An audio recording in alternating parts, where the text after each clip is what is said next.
All right, today we're going to talk about scrapers. We're going to talk about the different kinds, how they work, how to sharpen them, and how to use them. I think there's a lot of mystery around scrapers, and people seem to have a really hard time getting them sharp, getting them to really work well for them. They're an incredibly versatile tool. They take lots of different forms, lots of different varieties, and can be used for a ton of different tasks. They're so useful, especially considering how simple and inexpensive they are. Most of them are just homemade. What is a scraper? It's really just a piece of spring steel, piece of hardened steel. Some of them have a hook turned onto them, which does the actual work, and some of them just use a very sharp, clean corner. A card scraper is almost like an edge tool in that it will actually pull a full shaving, but its advantage over an edge tool is that it's almost grain agnostic. You can almost run directly against the grain with it in some cases if you're careful enough. And they're really effective on highly figured, very difficult grained woods. It'll give you a nice surface finish without tearing out. It won't give you the burnished, glossy surface that like a sharp plane would, but it definitely will get you really close to a final surface finish without having to do much sanding afterwards. What are the different types of scrapers? So these are your basic card scrapers. They come in all different shapes. These you'll sharpen with a hook on it, or sometimes called a burr, but it's really more of a hook to do the actual cutting. These are sort of form tools. They don't really get a hook on it the same way that the card scrapers do, but these are old bandsaw blades cut up to make different shapes to fit moldings and different things. This one has you can do beads with it and actually form a bead with that. They're really easy to sharpen because you're basically just filing the shape and then just flattening the sides, so you have a really nice, keen, crisp edge on it that actually does the cutting. You can even mount those into a fixture called a scratch stock. It's just a block of wood cut into an L, bandsawed in half, and you can make all sorts of custom profiles, and it does a really good job making a molding. Especially if you don't have a router or a router bit of the right profile, you can make just about anything you want. It's just a little slow. This is actually a very traditional method of making really small moldings and things like that on furniture. If you take the scraper and you mount it in a sole, you now have a card scraper that is great for doing large surfaces that won't dig a hole. This is a Stanley number 80, sometimes called a cabinet scraper. Holds the blade at an angle. It has this thumb screw that sort of bows the blade, which sets the depth, the cut, and the aggressiveness of it. The sharpening of this is very similar to the sharpening of this, except that the blade actually has a bevel on it. Stanley number 12, sometimes called a veneer scraper. Same idea as the cabinet scraper. It doesn't have the screw to bow the blade, so it really uses the whole width of the scraper blade, and you can adjust the angle.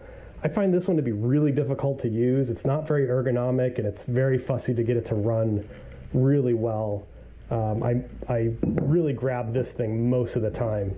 You can do a lot of good work with this, especially if you have a wide panel of difficult grain. African mahogany, where the grain reverses about every inch or so across its width. This is a good way to take care of that and get rid of the tear out and not have to do a ton of sanding. So let's talk about how to actually sharpen a scraper. This seems to give people a lot of trouble. You tend to go through the whole process several times. There's so many different ways of sharpening scrapers. Everyone has a slightly little different method. You kind of do have to find what works for you over time. But I do find once you kind of get it, and all of a sudden it starts working. But I think first you have to understand what is it you're doing to sharpen a scraper. The scraper works by using this little tiny hook as the edge, if you will. It'll actually pull a shaving and sort of acts almost like a little chip breaker. As the shaving comes up, it'll curl around and break. Some of the other scrapers work just with a very keen corner without the hook. You won't get as good a shaving, but it's much easier to do that on weird shapes and things like that. And so these you're going to get just dust.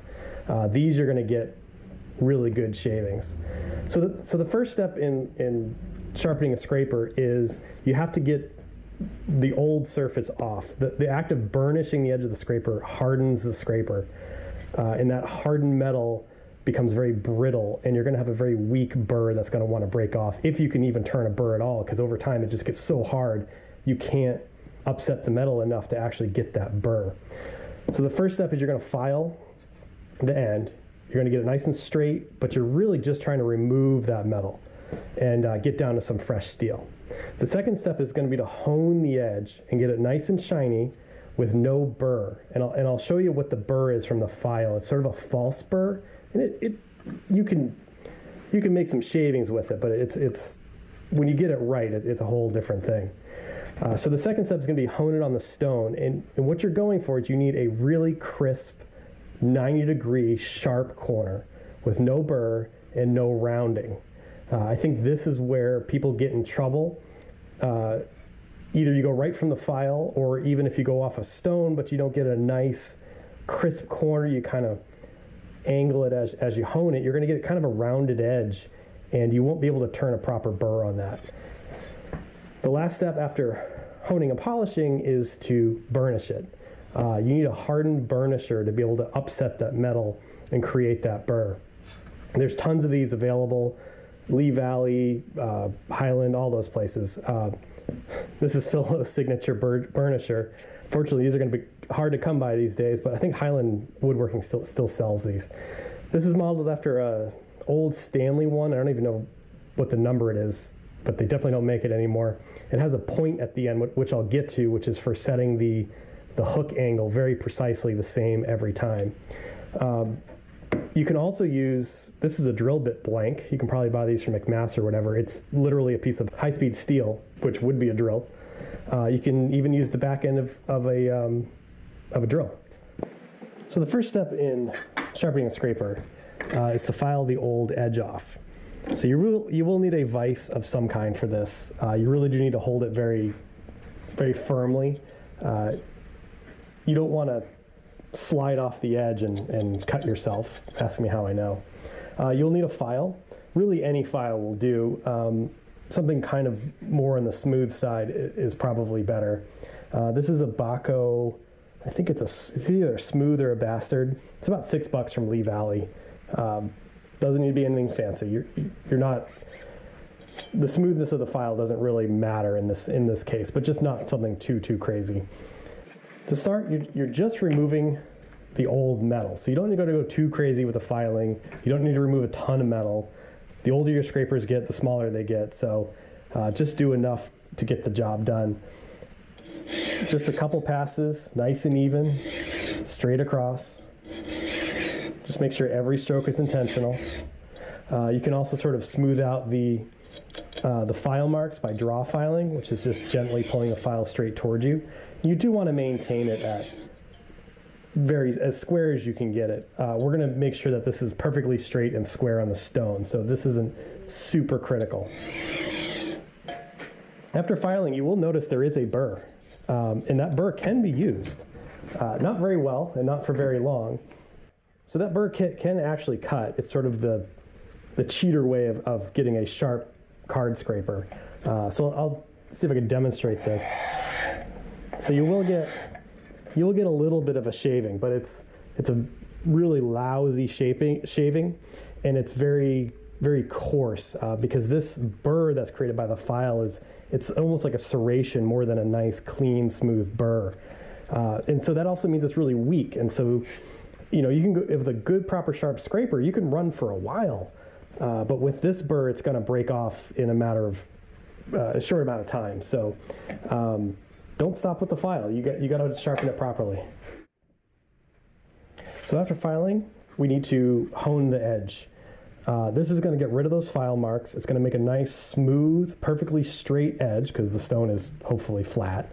We're going to take off that burr from the file, and we're going to get that perfectly crisp, clean corner that's going to give us a really nice hook when we burnish it.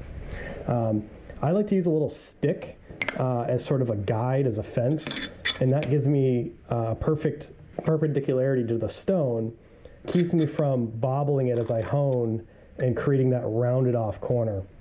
Some would say it's cheating, but I think it works really well. I like to use my oil stones for this because water stones being really soft, the small scraper tends to dig a hole in them. Then you got to grind off a lot of the water stone to get rid of that. So good hard oil stones, diamond plates perhaps, those kinds of things are really good for this. This is a Norton India two-sided stone. This is the fine side. I rarely use the coarse side for anything. So I'll start by just honing that edge, which is going to straighten it out and make sure it's nice and square. I'm going to move it around on the stone so that I wear my stone kind of evenly, because again, with the small surface area, it's a lot of pressure on the stone. It will still dig holes in it if you're not careful.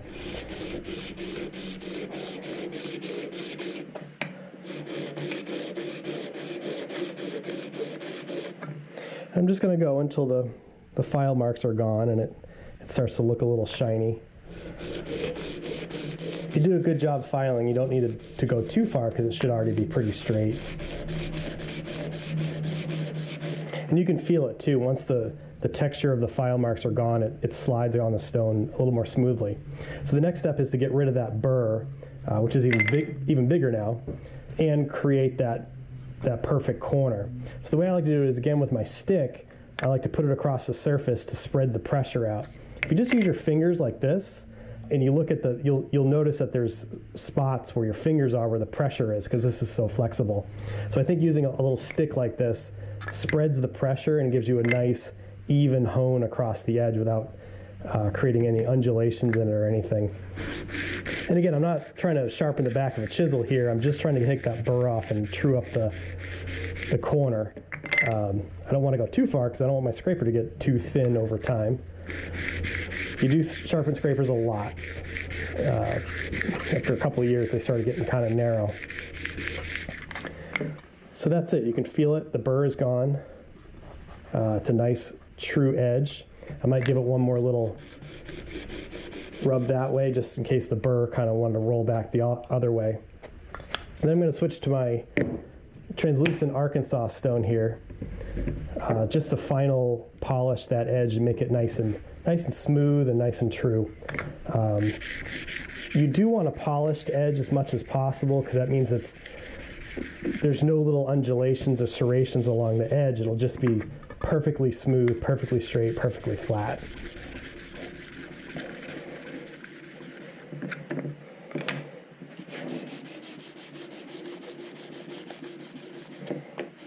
Yeah, just keep moving it around the stone.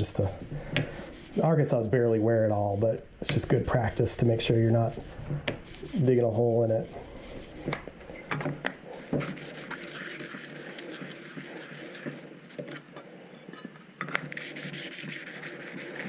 And then you don't want to strop it afterwards either. We had one student that it became a joke that he couldn't get the card scraper to run right. And it turned out it's because he was stropping it. The leather has some squish to it.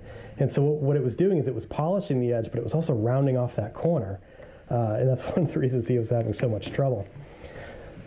So now we have that nicely honed. It's nice and shiny, so I can get a little reflection of that. And I can feel it. It's a sharp edge. It's very crisp, and that's what you want. Now back in the vise, you can sharpen all four corners. So you have four burrs to work with, and as you're using it, you can flip it around and flip it over it and use the whole thing between sharpenings. I'm just doing one edge here for demonstration. But one trick too is, once you've turned a burr on one side, if you want to go and use the other side, put a couple sticks around it when you put it in the vise. That way, when you clamp it in the vise, you're not going to crush the burr that you've made on the opposite edge. All right, now we're gonna burnish the edge, and we're gonna turn that hook. You're gonna need a burnisher of some kind, drill bit blank or back of a drill bit, commercial one. It just needs to be a nice hardened piece of steel that's hopefully harder than this. With a handle is nice, kind of keeps you from sliding off the edge and hurting yourself. There's a few ways to do this and a few different techniques. One of the things I like to do first, and I think this is actually I've probably heard this from Paul Sellers first of all people, is to kind of run it along the face like this a couple times. I do find I get a little bit better hook because it seems to draw the metal up a little bit, and then we're going to roll it back out.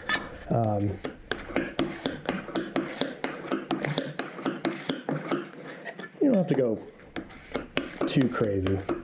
And this step is, it's sort of optional. I think sometimes it does a lot, sometimes it doesn't.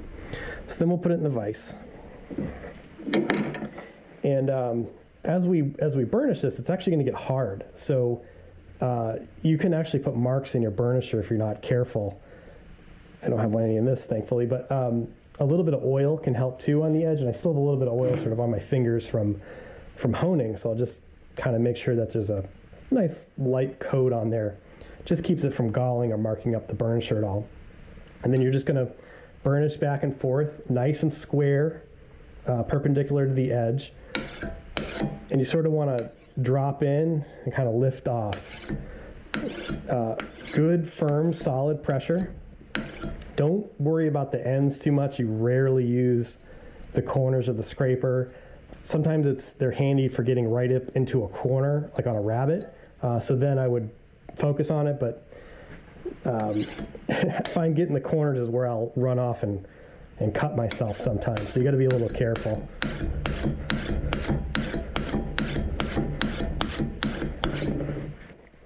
And you should start feeling that burr just starting to form.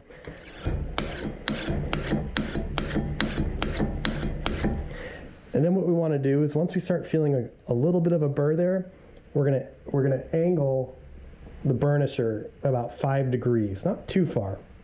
And we're gonna take that hook and just sort of start to roll it back down over. So it's probably a little hard to see the angle on the camera, but I've angled it a little bit, and I'll do 3 or 4 swipes on each corner. And then all of a sudden, bam, there's your burr. You can really feel it now. And for the most part, that's pretty much it right there, and that's going to work for you. One of the keys to the burr is getting it at the right angle, because that's going to affect what angle you have to hold the scraper at. And you want it to end up about this angle to work really well. You don't have to lay it down too far or hold it up too straight. So this burnisher has an added feature of this point, which I believe is 60 degrees. I'll have to go look that up. This is one of the reasons that Phil pushed these burnishers so hard was for this feature right here. You can add it into your burnisher, but it doesn't have it if you want to just grind it on the grinder, maybe put it in a drill and grind that point on there. But what this does is you can actually just get it, it will actually ride on the burr very gently, draw it across, and it'll bend that burr up to the same angle every time. So you always have the same angle of burr no matter what. And it's such a little thing, but it really makes a difference. All right, let's see where that got us. So before you saw we had these little stringy sort of shavings just with the filed burr. This side has no burr whatsoever, and I might be able to make dust with it. If you're getting dust, it's no bueno. And you probably see me, I keep doing, kind of feeling the edge like this. As you're working, it's nice to keep track of which edge still has the good burr on it, and you can kind of feel if it's degrading or not. So that right there, a full shaving, almost like a plain shaving. And I got my thumbs on the back, and I'm sort of bowing it a little bit with my fingers to I'm just sort of cutting in one spot. As that middle starts to wear out, you can sort of move over and start using different sides of it so you can use up the whole burr.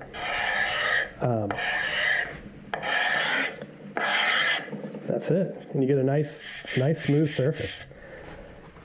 Also, it heats up and it will burn your fingers after a little while. So get one of those fridge magnets from like your local pizza joint, those little business card size one. You can put it on there, and that gives you a little bit of protection from it getting hot.